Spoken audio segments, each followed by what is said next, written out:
आपको याद हो जब राम जन्मभूमि में मंदिर निर्माण के लिए कुछ कांग्रेस के नेताओं ने चंदा दिया तो बीजेपी के लोगों ने उनका मखौल उड़ाया, तो मैंने तुरंत कहा कि खबरदार जो राम भक्ति का मखौल उड़ाया किसी की, राम भक्ति पे आपने कोई कॉपीराइट नहीं कर लिया है।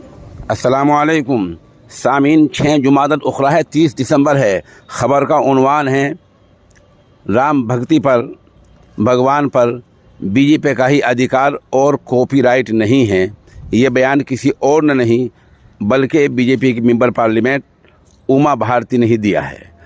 आपको पता ही है कि उमा भारती के ख़िलाफ़ 24 घंटे पहले कर्नाटक के एक पुलिस थाने में मुकदमा दर्ज हुआ है, क्योंकि उन्होंने लोगों को भड़काया था और कहा था कि हथियार रखने चाहिए।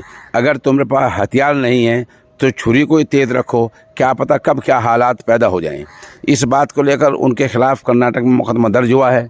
अब नया बयान उमा भारती जी ने ये दिया है कि भक्ति पर और भगवान पर बीजेपी का ही अधिकार और बीजेपी का ही कॉपीराइट नहीं है।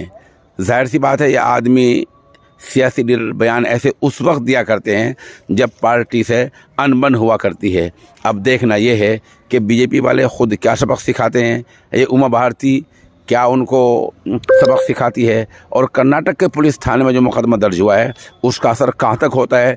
क्योंकि जिस शख्स ने मुकदमा दर्ज कराया है उसने कहा कि अगर पुलिस ने नोटिस न लिया और पुलिस ने मामले को संजीदगी से न लिया तो वो अदालत का दरवाज़ा खटखटाएंगे, क्योंकि बयान मुल्क मुखालिफ बयान है।